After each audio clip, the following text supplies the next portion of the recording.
पर जब कोई इंडक्शन हीटिंग मशीन का काम कर रहा है, वो गलतियां क्या क्या करते हैं? बहुत सारी गलती करते हैं लोग। सस्ते के चक्कर में मतलब रिफर्बिश मशीनें ले लेते हैं।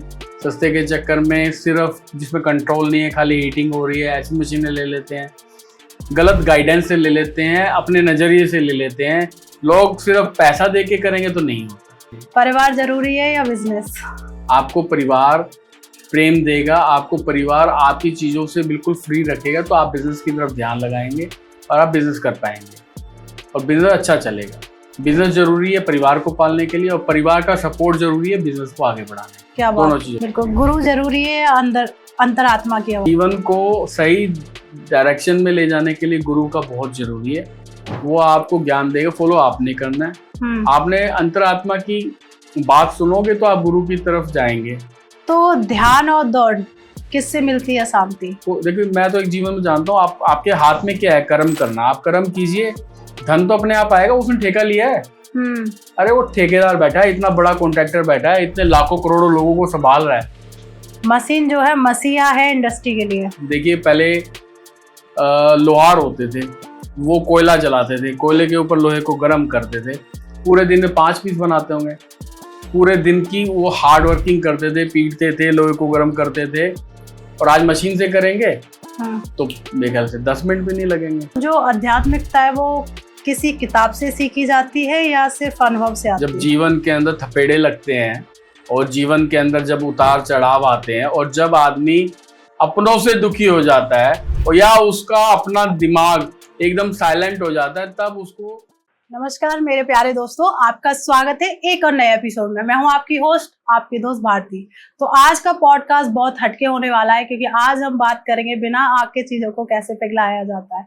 और साथ में आज हम बात करने वाले हैं कि आत्मा की जागृति किस तरीके से की जाती है, कैसे हम अध्यात्म से जुड़ सकते हैं।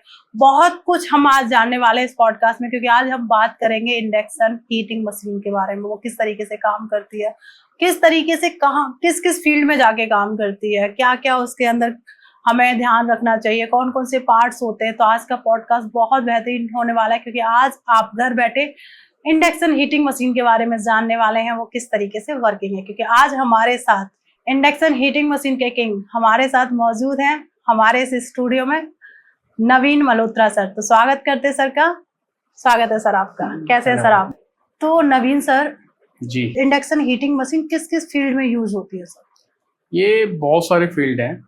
बेसिकली तो देखो, लोहे को गर्म करके आपको जो भी एप्लीकेशन करना, hardening, brazing, annealing, tempering, forging, कुछ भी गर्म करना है, उसके लिए आप इसको यूज कर सकते हैं और उसी इंडस्ट्री के अंदर यूज कर सकते हैं। लेकिन कई जगह यूज होती है ऐसी जगह पे जहाँ पे आपको डायरेक्ट नहीं, इनडायरेक्ट हीटिंग चाहिए। जैसे कि आपको कॉपर को गर्म करना है, और कॉपर को गर्म करने के लिए हम लोग बीच में ग्रेफाइट का सहारा लेते हैं। ग्रेफाइट को हीट करते हैं, उसके इनडायरेक्ट जो हीटिंग होती है, इनडायरेक्ट हीटिंग से उसका टेम्परेचर क्रिएट किया जाता है। ऐसे ही जितने हमारे लेबर जॉब में काम करते हैं, जैसे कोई टूल्स बनाता है या कोई कुछ और बनाता है, तो उसमें भी यूज होती है। बहुत सारे फील्ड हैं, एयर कंडीशन है, मेडिकल है, पाइपलाइन प्रोजेक्ट्स हैं, बहुत सारे फील्ड हैं। ओके, तो सर थोड़ा सा मशीन के बारे में आप संक्षेप में बता सकते हैं थोड़ा सा? मैडम देखिए, मशीन एक छोटा सा उपकरण है जिसमें, जैसे कि अगर हम बात करें, कई तरह की फ्रीक्वेंसी में आती है। अब किसी की क्या रिक्वायरमेंट है, किसी की क्या रिक्वायरमेंट है, हाई फ्रीक्वेंसी है, लो फ्रीक्वेंसी है, मीडियम फ्रीक्वेंसी है या सुपर हाई फ्रीक्वेंसी है। अब वो हमने चूज कैसे करनी है। एक चीज हमारे सामने रखी है लेकिन हमें पता नहीं है, तो हम लोग क्या होता है, कंफ्यूज हो जाते हैं। तो हमें कौन सी मशीन किस एप्लीकेशन के लिए सूटेबल है, वो देखने के लिए बहुत जरूरी होता है कि उसकी फ्रीक्वेंसी कैसे है, वो डिसाइड करती है। तो इंडक्शन मशीन के अंदर 2 चीजें बहुत इंपॉर्टेंट होती है। एक तो पावर कितनी है और फ्रीक्वेंसी क्या है। पावर और फ्रीक्वेंसी दोनों ही इंपॉर्टेंट है। ऐसा नहीं है कि खाली पावर है और फ्रीक्वेंसी आपकी मिसमैच करे तो काम होएगा, नहीं होएगा। पावर फ्रीक्वेंसी दोनों की मैचिंग होएगी तो आपकी एप्लीकेशन परफेक्ट होएगी, अदरवाइज ये काम नहीं करेगी। ओके, तो नवीन सर आपने कभी इस मशीन को खेतों के अंदर ले जाकर भी यूज किया है? वही मैं आपको बता रहा हूँ कि हमने पाइपलाइन के प्रोजेक्ट किए हैं। एक बार साउथ के अंदर मुझे याद नहीं कौन सा खेत था, कौन सा सिटी था, पाइपलाइन प्रोजेक्ट डल रहा था। वहां जब वेल्डिंग करते हैं ना, जैसे सपोज करो 1 फुट का पाइप है और वो 20 फुट की लेंथ आती है, स्टैंडर्ड है 20 फुट या 40 फुट की लेंथ आती है। जी जी। उसके बाद उसको वेल्ड किया जाता है दूसरे पाइप के साथ। ठीक है। जैसे पाइपलाइन में ऑयल चलता है या गैस चलती है, ऐसी पाइपलाइन होती है। तो एक बार मैं गया था, हमने वहां मशीन दी, तो वो बोले यार ये हमें वेल्ड करना है, वेल्डिंग से पहले इतना हमारे को गर्म करना है और 200 डिग्री चाहिए। तो उसके लिए हमने स्पेशल डिजाइन किया, वहां जाके समझा, खेतों के अंदर हमने अपनी एक्सरसाइज करी, गए उसके ऊपर हमने अपने जितनी भी रिसर्च थी वो करी, उसके हिसाब से हमने डेवलप करी। उसको डेवलपमेंट करने के बाद वेल्डिंग से पहले प्री वेल्डिंग और वेल्डिंग के बाद पोस्ट वेल्डिंग, प्री वेल्डिंग और पोस्ट वेल्डिंग का जो हीट ट्रीटमेंट था वो हमने इसी मशीन से किया। अरे वाह। तो हमारी मतलब पाइपलाइन प्रोजेक्ट्स में भी मशीनें लगी। जी। तो जैसे ये एक तरीके का एक बहुत ही डिफरेंट प्रोजेक्ट आपने किया, तो इसी तरीके से आपने और भी कोई स्पेशल प्रोजेक्ट किया है? बहुत सारी चीजें हैं मैम कि आपको बता नहीं सकता मैं। कई बार तो ऐसी एप्लीकेशन आती है कि भाई उसको पता ही नहीं कि गर्म कैसे करना है, और हम उसको करके दिखाते हैं तो वो सरप्राइज हो जाता है। ऐसे बहुत सारे फील्ड हैं। जैसे मैंने आपको थोड़ी देर पहले बताया, सर्जिकल के अंदर, सर्जरी से के अंदर जो मतलब छोटी छोटी जो चीजें हैं, नीडल्स है या कुछ भी है, उनको हमने हीट एंड टेम्पर किया, एनिल किया, ब्रेजिंग किया, तो बहुत सारी एप्लीकेशन करी है। मेरा एक्सपीरियंस जो है इस लाइन के अंदर, इंडक्शन हीटिंग लाइन के अंदर, मैं सन 99 से काम कर रहा हूँ। 26 ईयर्स हो गए मुझे इंडक्शन हीटिंग मशीन में। तो आज भी कई बार ऐसी चीजें आ जाती जो पहले कभी करी नहीं है। 26 साल एक काम करने के बाद भी नई नई चीजें आज भी आ जाती हैं। जी। तो वैसे ये डेडिकेशन सर आप लाते कहाँ से हैं इस काम के लिए? देखिए, मैं तो एक ही चीज जानता हूँ कि जब मैंने काम शुरू किया था तो कुछ नहीं था, और ज्यादा से देखो कोई भी काम शुरू करो तो उसका फर्स्ट और लास्ट देख लो। फर्स्ट क्या होगा और लास्ट क्या होगा। आप कोई काम करो तो लास्ट क्या होगा, आप फेलियर होगे। लेकिन आप फर्स्ट करोगे ही नहीं तो लास्ट तक पहुंचोगे कहां से? आप सक्सेस भी तो हो सकते हो। करेक्ट। अगर मुझे घर से 100 किलोमीटर जाना है, लेकिन मैं ये सोचूं यार 100 किलोमीटर जाना है, 3 घंटा लगेगा, 4 घंटा लगेगा, 2 घंटे लगेगा, गाड़ी से जाऊंगा, बस से जाऊंगा, तो मैं प्लानिंग में रह जाऊंगा। आप घर से निकलोगे, फर्स्ट स्टेप लोगे, तभी तो लास्ट स्टेप पे पहुंचोगे, तभी तो 100 किलोमीटर ट्रेवल करोगे। तो मेरा तो यह है कि कोई भी चीज है उसको करके देखना चाहिए, जरूर करना चाहिए। और कोई भी चैलेंजेस आता है आपकी फील्ड में, आपको वो एक्सेप्ट करना चाहिए और उसको ट्रायल करना चाहिए। देखिए, लास्ट तो सबको पता है कि फेलियर हो गए, लेकिन आप सक्सेस हो गए तो आपको एक हिस्ट्री मिलेगी। बिल्कुल सही बात है। तो आपको ट्राई करना है, ट्राई ट्राई ट्राई, एक आपका मतलब फंडा होना चाहिए कि मैं तो ट्राई जरूर करूंगा, चाहे जो मर्जी हो जाए। और वही मैंने जीवन में अपना किया है। किसी भी चीज को मैंने मना नहीं किया, ट्राई जरूर किया है। हाँ, क्लियर हो कि ये चीज नहीं हो सकती तो एक अलग चीज है, लेकिन आपने पहले ट्रायल किया है। लेकिन कोई नई चीज आई है और जो किसी की थिंकिंग है, कुछ है, तो ट्राई जरूर करना चाहिए। और डेडिकेशन की बात करें, मुझे तो आधी रात को भी फोन आता है और मैं सुबह निकल लेता हूँ वहां पे काम के लिए। तो अपने काम से ईमानदारी बरतनी चाहिए, काम से गद्दारी नहीं करनी चाहिए। जो फेट है, जो हमारा लक है, ये हमें मिलना ही है, लेकिन हमें बिना करे नहीं मिलेगा, काम तो करना पड़ेगा। एकदम सही कहा सर। इस काम से रिलेटेड जो आपके कस्टमर होते हैं उनको आप किस तरीके से देखते हैं? देखिए, कस्टमर जो है वो भगवान का रूप है, और कस्टमर हर तरह के आते हैं। कई कस्टमर होते हैं जिन्हें नॉलेज होती है, और कई होते हैं जिन्हें नॉलेज नहीं होती। जिन्हें नॉलेज होती है वहां तक तो ठीक है, लेकिन जिन्हें ओवर नॉलेज होती है, जो ओवर नॉलेज मतलब क्वेश्चन से क्वेश्चन, क्वेश्चन से क्वेश्चन, तो वो आपको थोड़ा सा हरास जरूर करते हैं, लेकिन वो भी आपको सिखाते हैं। आप जब ट्राई करते हैं या कुछ भी करते हैं तो आप नई नई चीजें को आपको ही पता लगता है, आपके एक्सपीरियंस से आपको पता लगता है ये भी हो सकता है। करेक्ट। तो कस्टमर भगवान का रूप होता है, उसे इग्नोर नहीं करना चाहिए। उसकी बातों को सुन के उसको जितना इम्प्लीमेंट आप कर सके करना चाहिए। उतना उसकी जो एक्सपेक्टेशन है, उतनी एक्सपेक्टेशन के हिसाब से आप जो भी कर सकते हैं उसे जरूर करना चाहिए। बिल्कुल सर, जैसे आपने अध्यात्म के साथ बहुत ज्यादा जुड़े हुए हैं जी। एक घटना बता रहे थे कि एक घटना हुई थी जिससे कहीं ना कहीं आपकी लाइफ में एक अध्यात्म की रोशनी जल गई जी। तो उसके बारे में हमारी ऑडियंस को कुछ बताना चाहेंगे आप? घटनाएं जीवन में बहुत सारी हुई हैं। मैंने आपको बताया कि मैं मौन मंदिर गया था। मौन मंदिर में एक मैं आशाराम बापूजी से जुड़ा हुआ हूँ, जैसे मैंने बताया आपको। तो मौन साधना के लिए मैं पंचेड़ गया था, रतलाम के पास। और वहां पे एक बंद रूम में बंद किया था। वहां दिव्य दिव्य मतलब ऐसे ऐसे अनुभव हुए थे जो मैं बता ही नहीं सकता। और ऐसा अनुभव हुआ था कि जब मैं वो साधना करके जब आया, घर पहुंचा, और मैं अगर स्कूटर, उस समय स्कूटर चला रहे होते थे, मतलब 98 या 97 99 की बात थी, मैं अपने आप को अपने से अलग फील करता था। मैं अपने आप को देखने वाला बन गया था, ऐसा फील होता था। तो जो हमारी स्पिरिचुअल है, जो हमारी आप ये कह सकते हैं कि जो हमारी शक्ति है, आप जितना मेडिटेशन करेंगे उतने ही आप क्लियर हो जाएंगे कि आपका बॉडी क्या है, उसको चलाने वाला कौन है, और उसका पर्पस क्या है। आप आए, आपने जीवन में काम किया, बच्चों को बड़ा पाल पोस के बड़ा किया, खूब खाया, खूब पार्टी करी, खूब एंजॉय किया, लेकिन लास्ट में क्या? कुछ भी नहीं है आपके पास। आपने जीवन में अपने आप को क्लियर किया, आप अपने आप को देख लिया, मैंने ये ठीक किया, गलत किया। आपको वो पहचान करना मेडिटेशन से आता है। मेडिटेशन आपको क्लियर करती है। एकदम सही। सर, आत्मा और मन में, दोनों में फर्क क्या है? मैडम, आत्मा और मन दोनों ही अलग चीज है। मन तो हमारा मन है, जो हार्ट है, वो आज किसी चीज को चाह रहा है, कल को नहीं चाहेगा। आज मुझे कोई चीज अच्छी लग रही है, कल हो सकता है ना लगे। मन चेंज होता रहता है। आज अभी जैसे हमें गर्मी लग रही है तो हमें लग रहा है कि एसी बहुत अच्छा एसी हो जाए तो बहुत बढ़िया है, बहुत अच्छा हो जाए। लेकिन अगर यही विंटर हो और फिर एसी चल जाए तो हमें अच्छा नहीं लगेगा। ये हमारा मन है।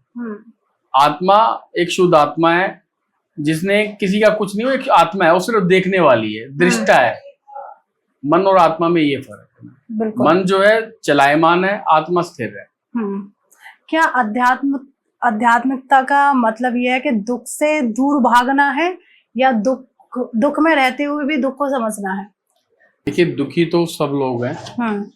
कोई किसी चीज से दुखी है और कोई किसी चीज से दुखी है। दुख और सुख सिर्फ हम लोग फील करते हैं जी, होता नहीं है। दुख और सुख हमें फील होता है, लेकिन होता नहीं है। एकदम। दुख और सुख जानने की जो कला है, वही आदमी सच्चा सुखी है। लेकिन दुखी तो हर एक आदमी है। आज गर्मी लग रही है और आज सर्दी लग रही है।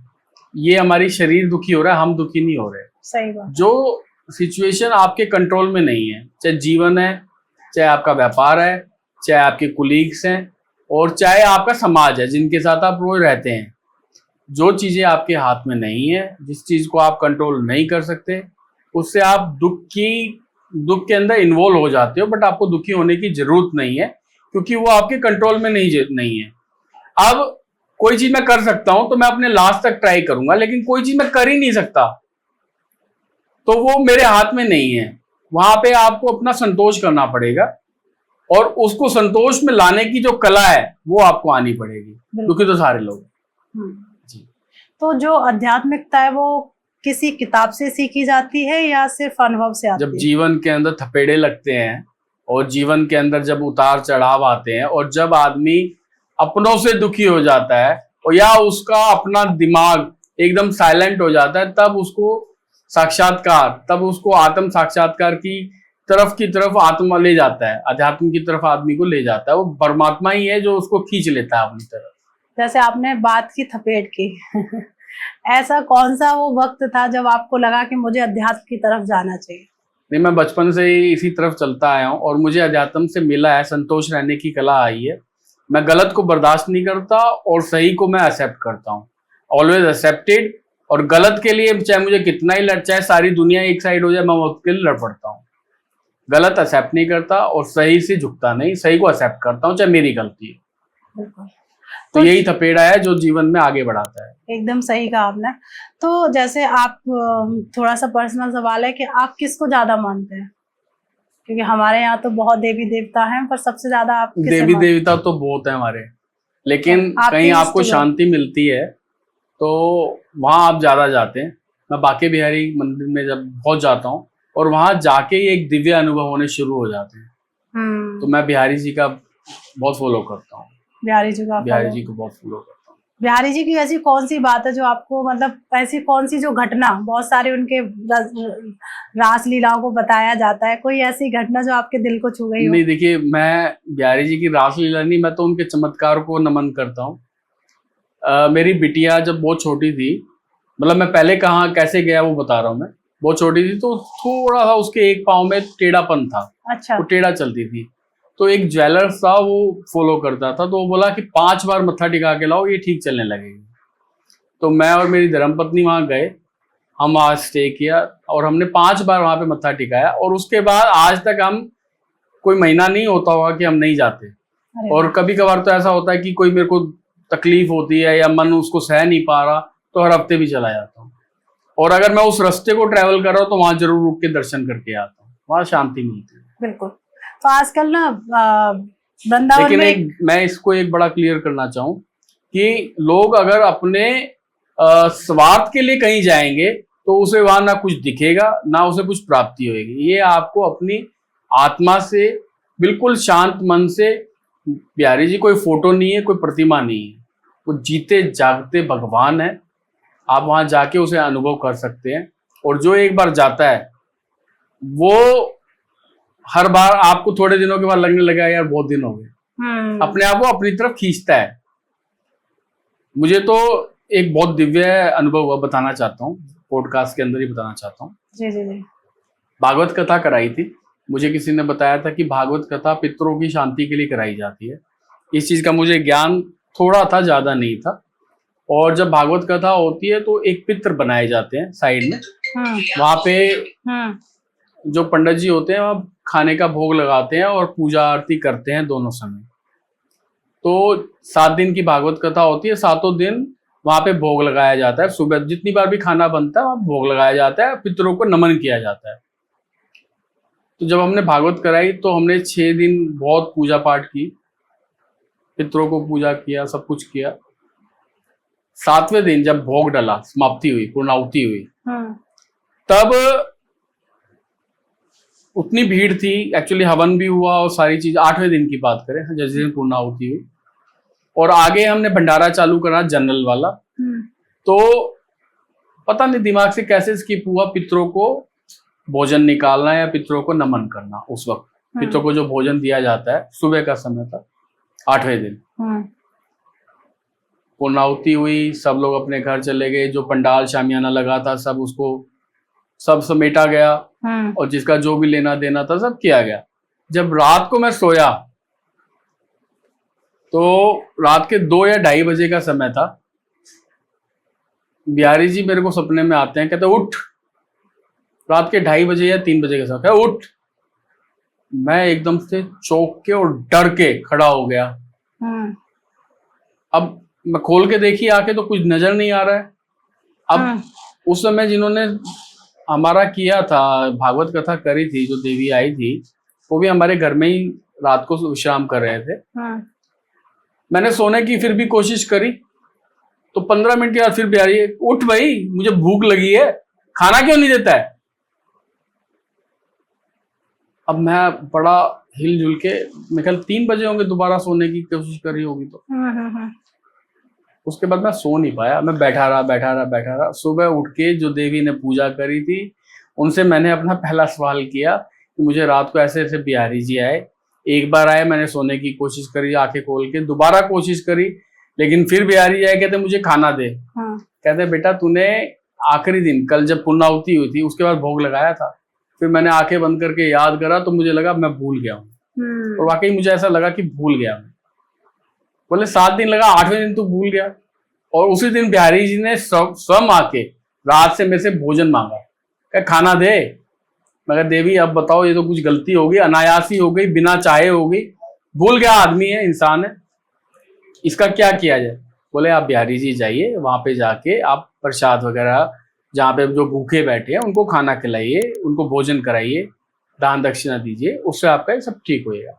फिर मैं बिहारी जी गया, वहां पे हमने भंडारा बनवाया, भंडारा सबके मैं डिस्ट्रीब्यूट किया। तब से बिहारी जी के अंदर आस्था थी, बहुत ज्यादा बढ़ती चली गई। क्या बात है, ये प्रेम ही आपका और आपके फेस पर झलक भी रहा है। तो ऐसे ही आजकल ना वृंदावन में एक चीज चल रही है, कॉरिडोर को लेके। जी। तो आपके अकॉर्डिंग क्या कॉरिडोर बनना चाहिए या नहीं बनना चाहिए? देखिए, कॉरिडोर की अलग क्यों जगह, कॉरिडोर की अलग जगह, एक जन्माष्टमी पे एक हादसा हुआ, कुछ लोग मर गए अंदर मंदिर के अंदर। अब कहीं भी भीड़ हो जाती है और व्यवस्था ना हो तो कुछ ऐसी चीज हो जाती है जो अपने हाथ में नहीं होती। अपने हाथ में नहीं होती, सही। अब चाहे वो होना था, किसी ने प्लान नहीं किया था, ठीक है, व्यवस्था नहीं हो पाई होगी उस समय, तो ऐसा काम हो गया, वहां पे कोई मतलब मृत्यु हो गई, तो जिसकी वजह से गवर्नमेंट ने जगह जगह उसको बंद करके, आज की डेट में आप भी कभी वृंदावन जाएं तो पुलिस के बैरिकेड लगे हुए हैं और आपको एक जगह रोक दिया जाता है, वहां से आपकी गाड़ी भी नहीं जा सकती, आप रिक्शा लेके वहां जाएंगे।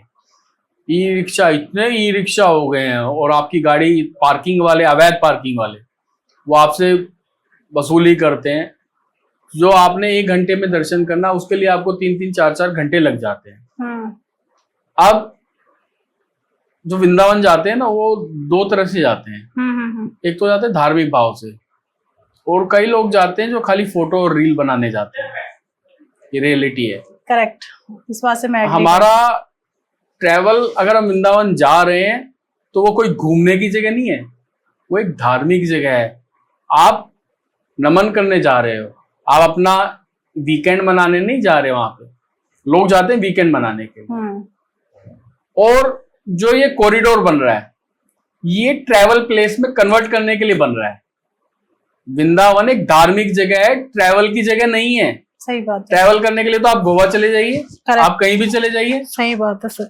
वृंदावन एक धार्मिक जगह है जहां हमारे बिहारी जी आज भी हैं, वो अपनी लीलाएं करते हैं, लोगों को दिखते भी हैं। वृंदावन के अंदर निधि वन है, रात को बिहारी जी को पूरा तैयार किया जाता है और सुबह वहां पे जब वो कपाट खुलते हैं तो सब बिखरा हुआ मिलता है। एकदम तटिया स्थान है वृंदावन के अंदर, जहां आज संत और आज भी प्राचीन, जैसे हमारे पुराने जमाने के अंदर लाइट नहीं होती थी, आज भी वहां साधु संत रहते हैं। लकड़ी में खाना बनता है, कोई लकड़ी को जला के, कोई उसमें गैस का नहीं, आधुनिकता से परे है और सच्चा वृंदावन है। तो अगर धार्मिक भाव से देखें तो वृंदावन के अंदर कॉरिडोर नहीं बनना चाहिए, बिल्कुल भी नहीं बनना चाहिए। लेकिन जैसे जैसे आज की डेट में रश बढ़ता जा रहा है और कुछ ट्रैवल को अगर मिक्स करते हैं तो कॉरिडोर लोगों को बनाने की आवश्यकता लगती है। लेकिन ऐसा लगता है कि जब कॉरिडोर बनेगा और ये होगा तो जो कुंज गलियों का आनंद है वो कहीं ना कहीं तो विघन डालेगा, तो ट्रैवल ही बन के रह जाएगा, धार्मिकता तो दूर चली जाएगी, ऐसा फील होता है। नहीं, सही बात है। जो लोग कुंज गलियों से जुड़े हुए हैं उनके लिए तो ये कुंज गली में आज भी आपको कभी कभी, अगर आप सच्चे मन से वहां पे आप दर्शन करने जा रहे हैं या जा रहे हैं, आपको बिहारी जी का एहसास हो जाएगा। कौन कहाँ से आया और कहाँ से चला गया आपको पता भी नहीं लगेगा, और आप सोचते रहोगे कि बिहारी जी आए थे। ऐसा होता है करेक्ट, मैं मानती हूँ। करा नहीं है, ऐसा होता है, ये रियलिटी है। अब जैसे हम काम के अंदर लगते हैं तो हमको सिर्फ काम नजर आता है, लेकिन जब हम बिहारी जी जाते हैं तो हम सब कुछ भूल जाते हैं। वो सब कुछ हर लेता है। वो एक अदृश्य शक्ति है, इनविजिबल शक्ति है, जो आपको महसूस हो सकती है लेकिन दिखेगी नहीं। तो बिहारी जी को अब वो कहें गोस्वामियों का ऐसा है या सरकार ये है, सरकार व्यवस्था बना सकती है, लेकिन कुंज गलियों को तोड़ के और कॉरिडोर को करके, मेरी समझ में कुंज गलियों का ना करके, जैसे रास्ते पहले सारे खुले हुए थे, आदमी किसी भी गली से आता था, किसी भी गली से चला जाता था, वो करा जा सकता है। या दर्शनों के लिए लिमिटेशन बना सकते हैं कि भाई एक दिन के अंदर इतने लोगों को ही खाली अलाउड है, तो जिसको परमिशन मिले उसके लिए कोई रजिस्ट्रेशन किया जा सकता है, ऑनलाइन रजिस्ट्रेशन किया। जैसे आप वैष्णो देवी देखिए, कितनी जनता होती है लेकिन व्यवस्था होती है। अब वो तो पहाड़ों पे है। सही बात है। पहाड़ों पे किसी तरह का कोई जाम चक्कर नहीं है, कुछ भी नहीं है, लेकिन आप देखिए कई लोग वहां भी परेशान होते हैं। कॉरिडोर अयोध्या में बना, कई लोग बहुत खुश हैं और कई लोग उसके लिए आप दुखी भी हैं। तो धार्मिक चीज है, धार्मिक के अंदर धार्मिकता रहनी चाहिए और सबका अपना नजरिया है। मेरा नजरिया तो है कि कुंज गलियां ही रहें तो अच्छा रहे। बिल्कुल, बहुत अच्छा कहा आपने। उसको मेंटेन करना चाहिए। मेंटेन करने के लिए जो सरकार कर सकती है जरूर करे, लोगों का सहायता ले, करना चाहिए वो। बिल्कुल जी।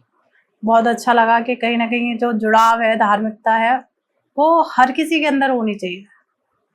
ये जब लिखा होता है ना, समय होता है हर चीज का, जब समय आएगा तब आपको फील होगा, अदरवाइज फील नहीं होगा। बिल्कुल बिल्कुल। लोग गलत काम करते हैं, बिजनेस में भी पता नहीं क्या क्या चीजें गलत करते हैं, जैसे कि झूठ बोल के अपने सामान को बेचते हैं।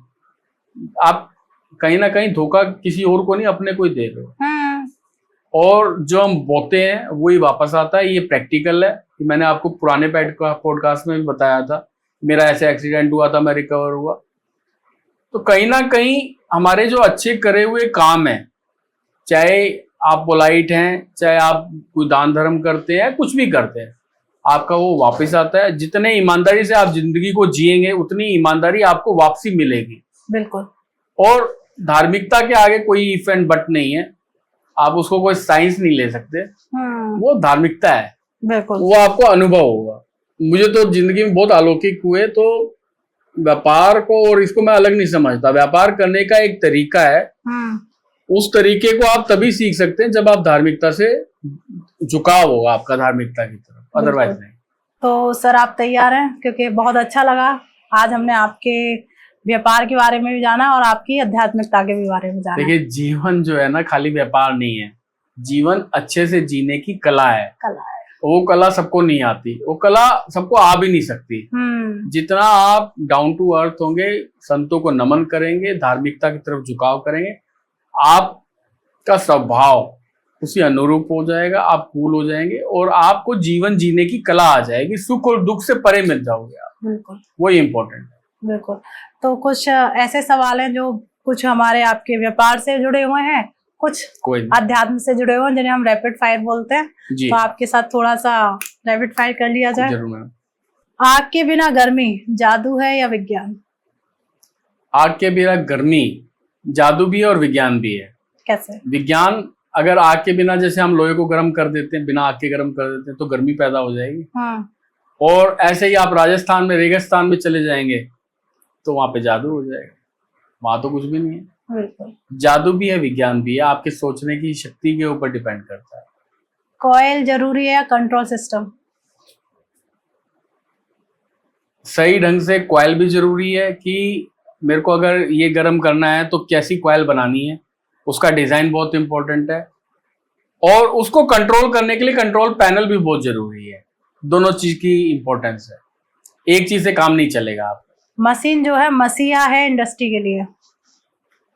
देखिए, काम आज की डेट में बहुत कॉम्पिटिटिव हो गया है और कोई भी व्यापार है, अगर आप आज भी पुराने ढर्रे पे चलेंगे, पुराने तरीकों से करेंगे, जैसे आप देखिए पहले लोहार होते थे, वो कोयला जलाते थे, कोयले के ऊपर लोहे को गर्म करते थे, पूरे दिन में 5 पीस बनाते होंगे, पूरे दिन की वो हार्ड वर्किंग करते थे, पीटते थे, लोहे को गर्म करते थे।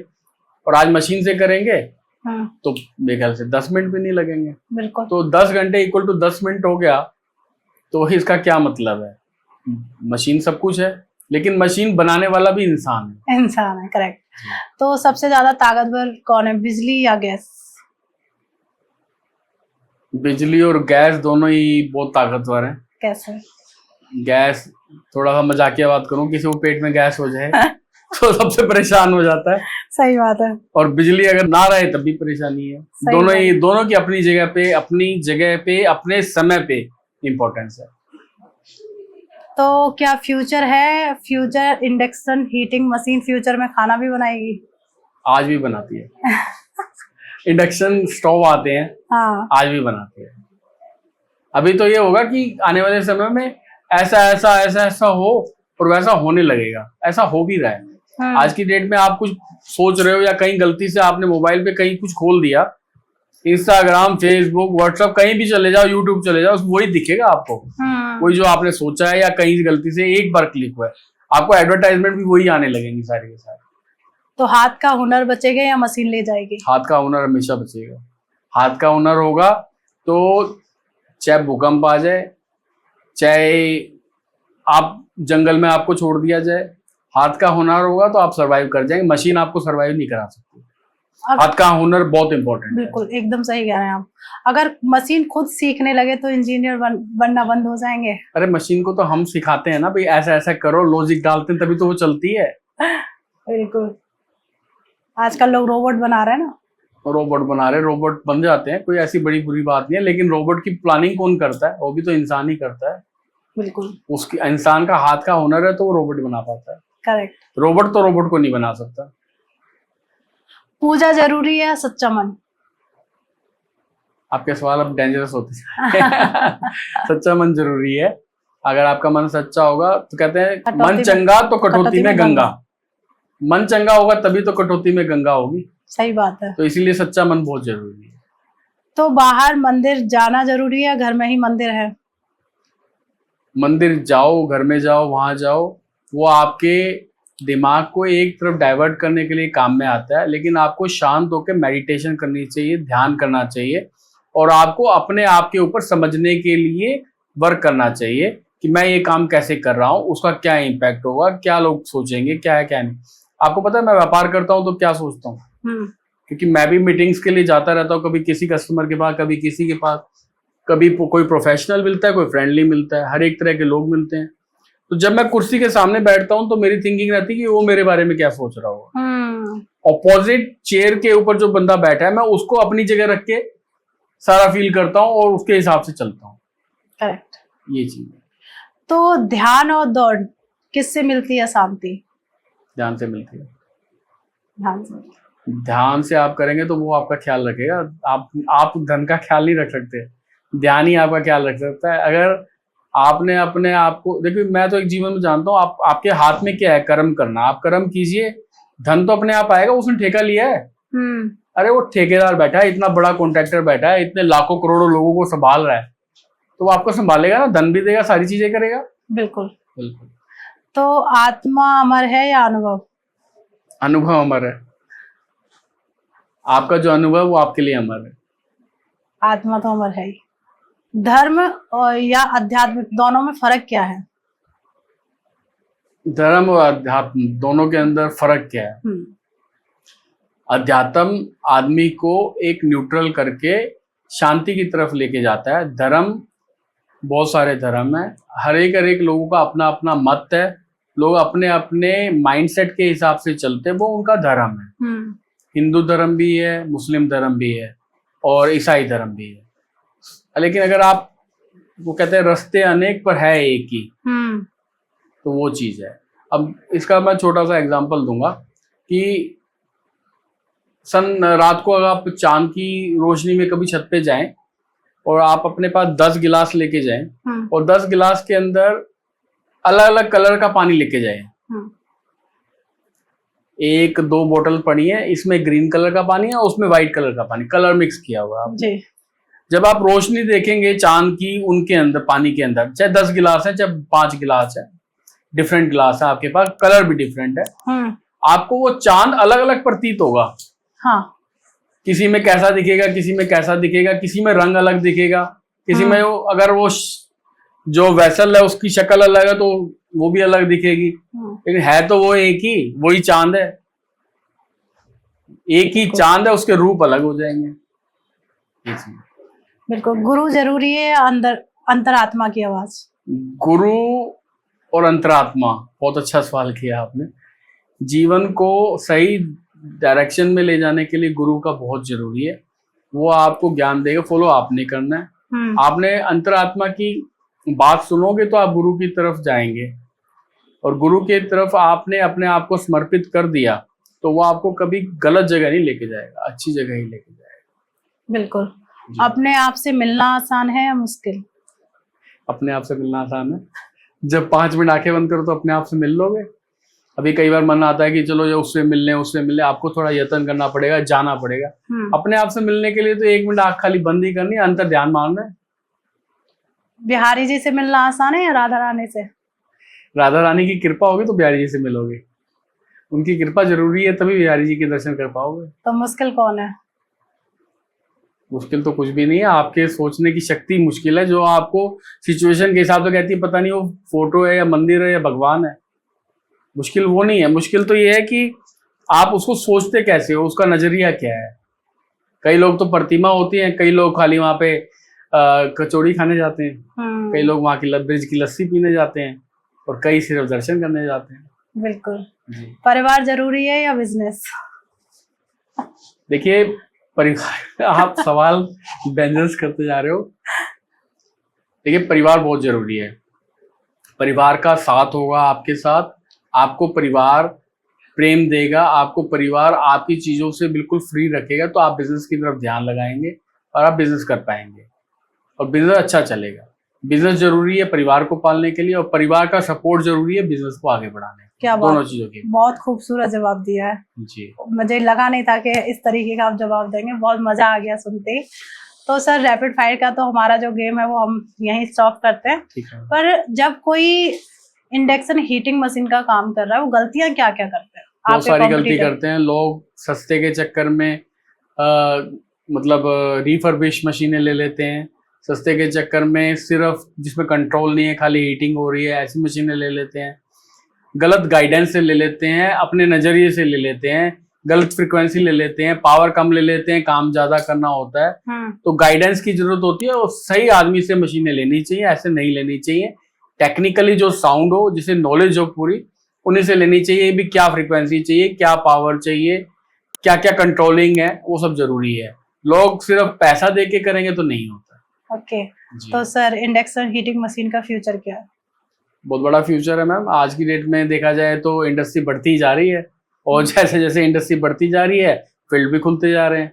मेरे को बताया मैंने आपको 26 साल हो गए एक ही फील्ड में काम करते हुए, आज भी नई चीजें आ जाती हैं और नई चीजों को हम लोग कर लेते हैं। बिल्कुल।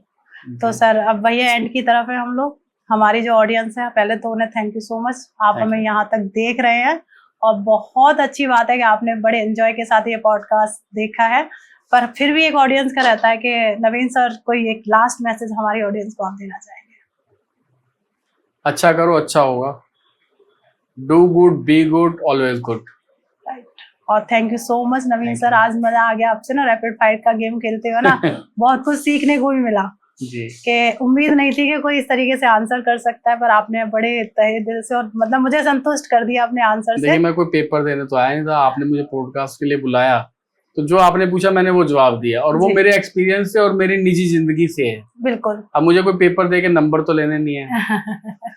बहुत सही कहा आपने। और अब हमारी ऑडियंस का काम बनता है, पहले तो thank you so much again कि बहुत अच्छा लगा आपके साथ ये पॉडकास्ट करके। अब हमारी ऑडियंस का हम उन्हें काम दे देते हैं कि ये पॉडकास्ट जितना ज्यादा हो जाए अपने फ्रेंड्स और फैमिली के साथ शेयर कर दीजिए, क्योंकि शेयर करने में कोई भी चार्जेस नहीं लग रहे हैं, बस आपको एक बटन दबाना है और पॉडकास्ट हमारा शेयर हो जाएगा।